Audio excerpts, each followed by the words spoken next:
It's sexy, it's mysterious. There's always something to look at. Everyone's got one. Their favorite spot. The atmosphere, the historic environment, the food is the best. You love them. Don't even get me started. And tell everyone who will listen. So fun. A slime sanctuary. I feel like we're bringing happiness to other people. I'm not going to touch the slime. So I know we're doing something good in the world. A secret speakeasy. The bar is original to the space, the stage is original. I walked in and it took you back in time and space. Plus human bumper cars. This is actually 10 times better than a bounce house. Haunted hotels. I don't see any reason why we can't coexist. And a cannabis cafe. We're smoking, I'm eating, it's great. This is my go-to. Such a welcome treat. First stop, New York City. Usually their parents say, oh, I'm just here for the kids. I'm not going to touch the slime. And the next thing we know, they're elbow deep in a vat of slime with a huge smile on their face. And it gets you in touch with your inner child. I make a lot of fluffy slime and butter slime. You don't think of what to do with your slime until you're making 600 gallons a day. It makes noises as you play with it and pop it and crunch it. We're hearing the parents say to us, I'm having more fun than my child. We came up with this concept actually from a difficult time in my personal life. I had gone through a lot of loss and there was a lot of grieving in my life. A friend of mine came over one day with her daughter, Maddie. Her daughter at the time was 10. Her daughter happened to have slime with her and I wound up playing with her for hours. And it was during those hours that I realized I wasn't in my grief. And I thought, if that helped me, I need more. When Karen approached me about integrating and making a huge experience around slime, I was a little bit skeptical. I knew that slime was great for kids, but I didn't understand the extensive embracement that had happened with adults around slime. I was working back here at the back door and I decided that one day I just wanted to play with the slime. And I started creating stuff. So next thing you know, I did a bunch of cartoon characters. I'm glad the kids love it. I enjoy doing it. And it gives me a chance to pass the time. So when we get our delivery from Elmer's, it's 8 pallets of glue. It's a lot. We slide it all down into our basement where we have a 4,000 square foot slime kitchen. So slime is very sensory. Scent is a big part of it. There's the auditory because sound makes noises as you play with it and pop it and crunch it. And then you have your visual because when you're playing with slime, you're watching it fall and stretch and move. Now I feel like we're bringing happiness to other people, so I know we're doing something good in the world. Grab your buds and some bud at this unique spot in LA. My family said, where are you going to? I said, going to America's first cannabis cafe.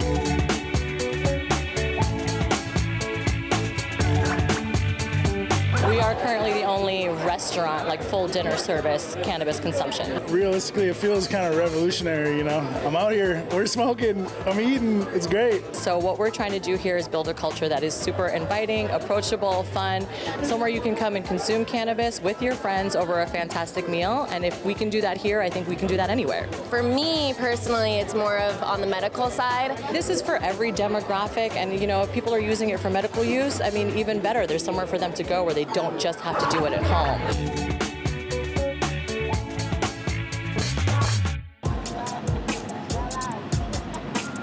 Having been in nightlife and restaurants for years, honestly, this is such a welcome treat. Again, so friendly. It's a comfortable and safe environment for every walks of life to come to and enjoy a meal and partake in something that just brings a lot of joy to everybody's life.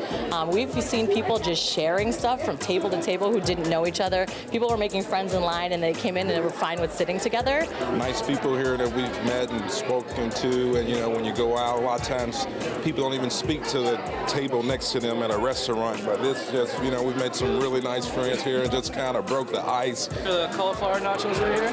Food's amazing. Don't even get me started. It is every bit of it. And also they have vegan options, which is awesome. All right, guys, I got the chocolate sundae here for you. With a little caramel drizzle. Enjoy. We're happy to provide an Uber or Lyft for anybody to get home.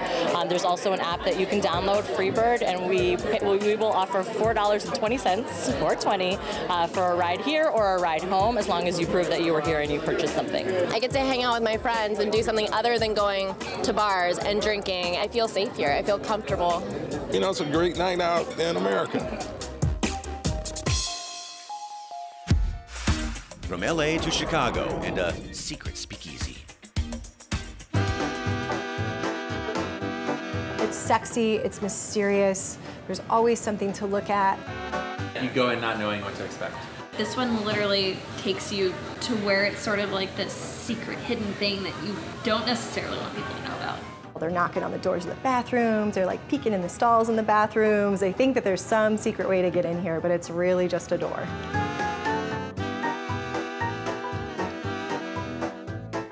You come in through the door at Green Door Tavern and usually wander around a little bit and then ask the bartender, where's the drifter? And then they direct you down the stairs.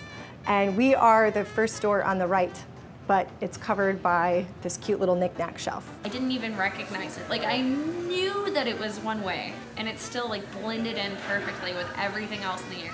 Originally, this was a speakeasy during Prohibition. So the bar is original to the space, the stage is original, all the artwork that you see on the walls was all accumulated here over the years. I walked in and it literally took you back in time and space. The ripped posters, the dirty walls, like it had a thing of like an era of the past.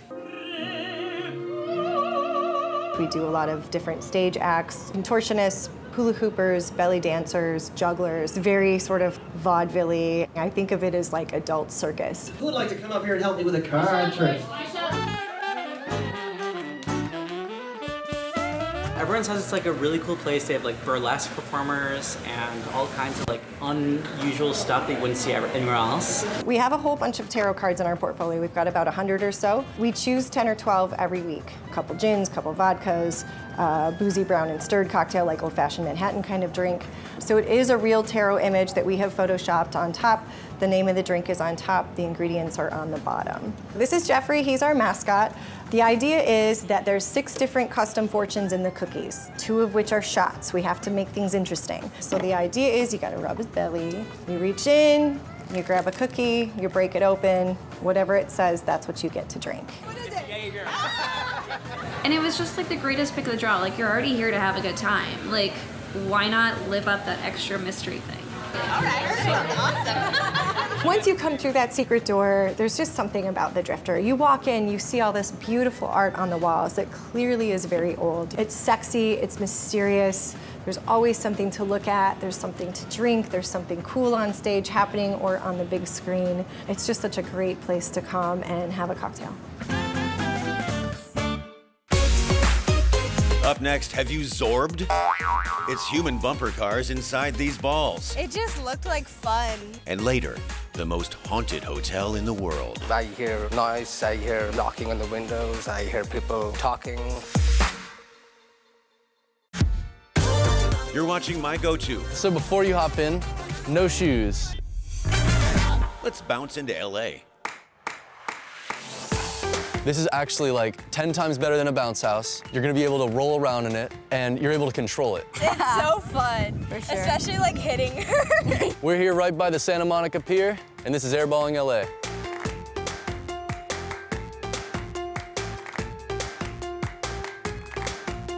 These are actually called zorbs. Every ball that you see, those are called just regular zorb balls, Z-O-R-B, zorbed. And then all the tubes are called zorb wheels. We specialize in inflatable bubbles that act as mobile bounce houses. We actually are a mobile company. That means that we bring the party to you. Someone comes up, they say, hey, I want a bubble. All right, so before you hop in, no shoes. They go in through the bottom. There's small bottom entries. Yeah. Run, run, run. All right. And you have to run. You have to, you know, it doesn't matter if it's on all fours or if it's on 2 legs, you're gonna end up on all fours anyway. But you gotta gain that speed. The more power that you have, the more you could hit someone. I went into a hamster ball and I was having lots of fun. From 1 to 10, it was like 10. It's weird getting into the ball because you have to like jump in and like slide it down. Yeah. Yeah. Yeah, you just kind of like shoot in. This is airballing LA. It just looked like fun. Yeah. Like we could see it from our hotel. Yeah, earlier. we could see it from Anything our like that hotel, looks and like it just fun. looked super fun. Like running around like a little hamster. A little bit like a workout too. All ages. Yesterday I had someone, I think she was like 65. She came into a ball, she enjoyed it. And then, kids as young as like 3 have been inside of these things. They're very fun. They're able to run like a hamster inside of it. And they can do flips, they can race their friends, they can joust. People like running into us and just like bouncing everywhere. It's so fun. It was just fun and crazy. The most haunted hotel in the world. Do you have the guts to stay there? A psychic recognized almost 60 different spirits that were here and essentially trapped in this area. That's next. And later, we head to Texas for an absolute classic. Creole, Texas, Southern, and memorable. A great restaurant doesn't just feed the person, it feeds their soul. You're watching My Go-To. Such a welcome treat. New York is next. Harry Houdini was the P.T. Barnum of his time, the greatest showman on earth. Houdini was the highest paid vaudeville entertainer of his time in the early 1900s.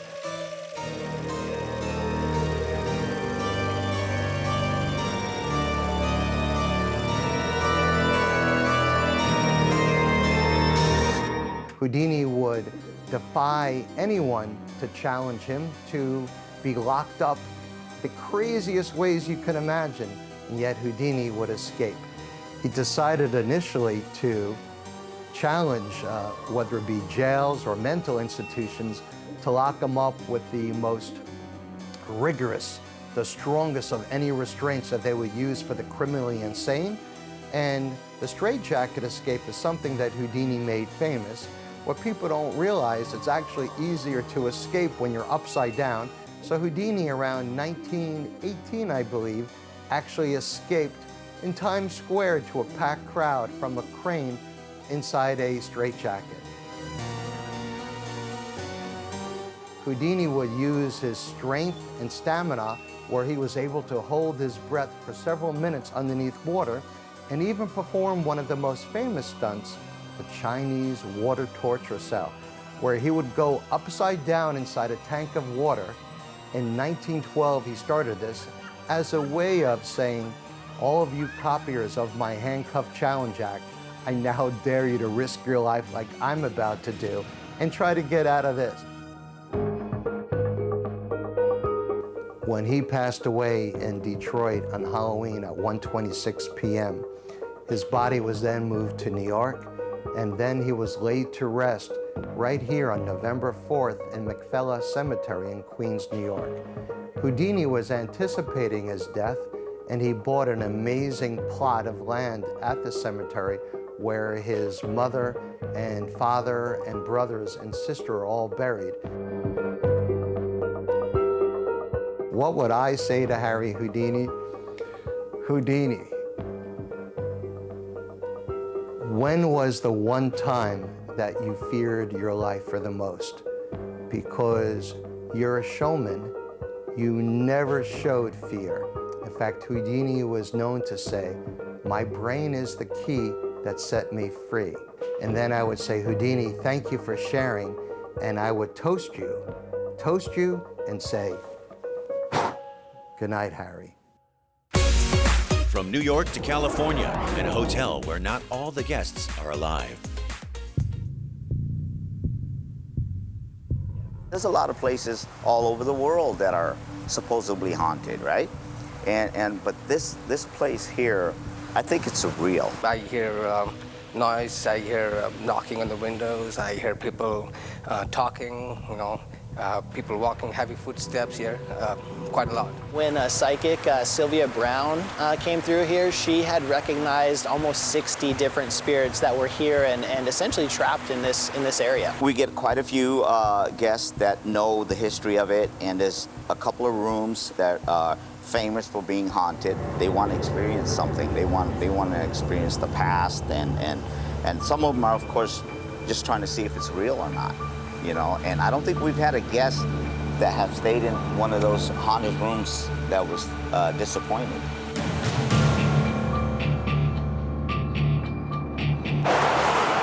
The lodge goes back to the 1800s. There's very few people that don't have an idea what the Brookdale Lodge is. Very few, because the celebrity status here, you know, Marilyn Monroe, James Dean, they've all stayed here in the past. President Hoover used to fish off the bridge there back in, I believe, in the 20s. My number one goal is to cherish what's here from the past, because this is what makes the Brook Room what it is. It's the past. There's numerous spirits, I believe, and one of the famous spirits is Sarah Logan. She was the niece of Judge Harvey Logan, who acquired the property in the early 1900s. This actual building here, the Brook Room, is the only building in the world, and dining room for that matter, that has a creek that runs through the center of it. She had fell here in the Brook Room and hit her head and drowned. And so there have been multiple people who have seen her apparition. One of the best ones that I've heard was a lady who did catering here in the 90s.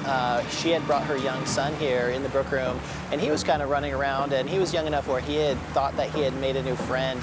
And when he went to go hug his new friend, well, actually, when he let go of the hug, the little girl was gone. And so to this day, he's like my age now, will not come back here because it was such a profound, like, you know, experience for him. This room has generally more negative energies in here. We have so many guests that they come on a tour this particular area, and they would definitely feel uncomfortable, or they feel like there's a heavy energy here. We call it the Mermaid Room. It's been called the Mermaid Room since its beginning, and so they actually had mermaid shows there. But then there was a girl at one point that had passed away in the pool also, and so it's believed that that the top deck of the pool is very haunted. And I myself personally have been in several haunted places, and to me it's always kind of the same feeling. You get it here, and you definitely get it at the top of that pool deck, so I'm not sure exactly what, but something's going on there too. I've had people suggest that we do some sort of exorcism, and let's try to get rid of the spirits, so people aren't afraid to come here. And I'm like, wait a minute, the spirits have been here for 100 years, and outside of a few people getting spooked and hurting themselves by running or jumping, I don't think the spirits have done any harm here. And I don't see any reason why we can't coexist. It's a different dimension, the way I look at it. They might be stuck in a dimension that they don't want to be stuck, and they're not comfortable being where they're at, but they're stuck. They have no choice. And I think we got to make the best of it, and coexist. Up next, a classic spot that rose from the ashes to please the masses in Texas. We didn't have to rebuild. It was a choice. You're watching My Go-To. It's a labor of love. We're headed to Texas. Our food is Texas Creole. The classics: turtle soup, shrimp remoulade, bananas Foster, pecan fish, snapper pontchartrain, all the dishes that people have been enjoying literally since we opened the doors. There's an old expression that a great restaurant doesn't just feed the person, it feeds their soul. We are a big family here. I came from Monterrey, Mexico, 1974, and I love it. We try to be authentic, Creole, Texas, Southern, and memorable. Those are the 5 words that everybody in the kitchen has to walk by and see every day.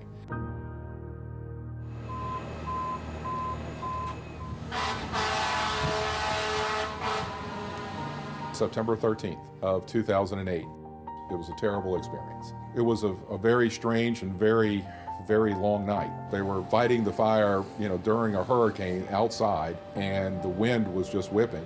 It was a roof fire primarily. You could see this big orange glow. And one part of the roof, it started in one area. Something came over me and said, "Get the hell out of here." And the wind was just whipping. When the winds turned, all of a sudden, the rest of the roof burned off that way. And it wasn't long after that, those windows and that place where I was at just kind of blew out. The original walls stood. What we lost was the roof, so it was fire damage upstairs and water damage down below. We literally had to gut the building back to the original brick walls. We didn't have to rebuild. It was a choice. It's a labor of love. My definition of labor of love is when what you're doing stops making sense, but you don't have the sense to stop. This restaurant is as much, if not more, about the people who work here. And it was on us to get the restaurant back so they could continue to do what they do. Amazingly, we opened right at Mardi Gras of 2010. We pushed forward and really a heartwarming experience. Houston is where Texas and Louisiana really come together, the Bayou City. The unmistakable Hispanic influence on the city of Houston, and you've got the Cajun culture coming from the east. And so many New Orleanians and folks from Louisiana live here. Our kitchen is an open book. I don't think there is any secret. I think they're, find great people and get out of the way. My name is Jose Hernandez Arevalo, and I've been working with the Brennans of Houston for the last 37 years. We call him Save the Day Jose is his nickname around here. Jose is our Creole chef by way of his homeland of El Salvador. Jose made his way to this country many years ago as a young man and with what he had with him. Jose is a force of energy. He is an amazing person, and he's completely self-educated and completely self-taught. I'm Arsenio Cantu. I'm working for Brennans for 45 years. Brennans family is a great family and give opportunities to learn, to progress, and to make a good living. I remember Marcelino long before I came here. He was the kitchen waiter at the time. He was responsible for getting the food from the kitchen to his team in the dining room, and that was his role. He's here first thing in the morning, ready to go, sharp, preparing his station, and setting an example for other people quietly, and his personality and his rapport with the guest is completely genuine. We come here for the good food and the service and the atmosphere, but he is a part of that special dining experience. Most of the folks that come to the restaurant have a reason beyond being hungry. The atmosphere, the historic environment, the food is like home cooking. It is the best. We get up every day with the intention of helping to create great memories for our guests. Hopefully that's worth our customers' time and treasure.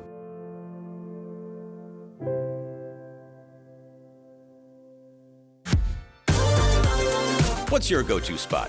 Tell us on social media.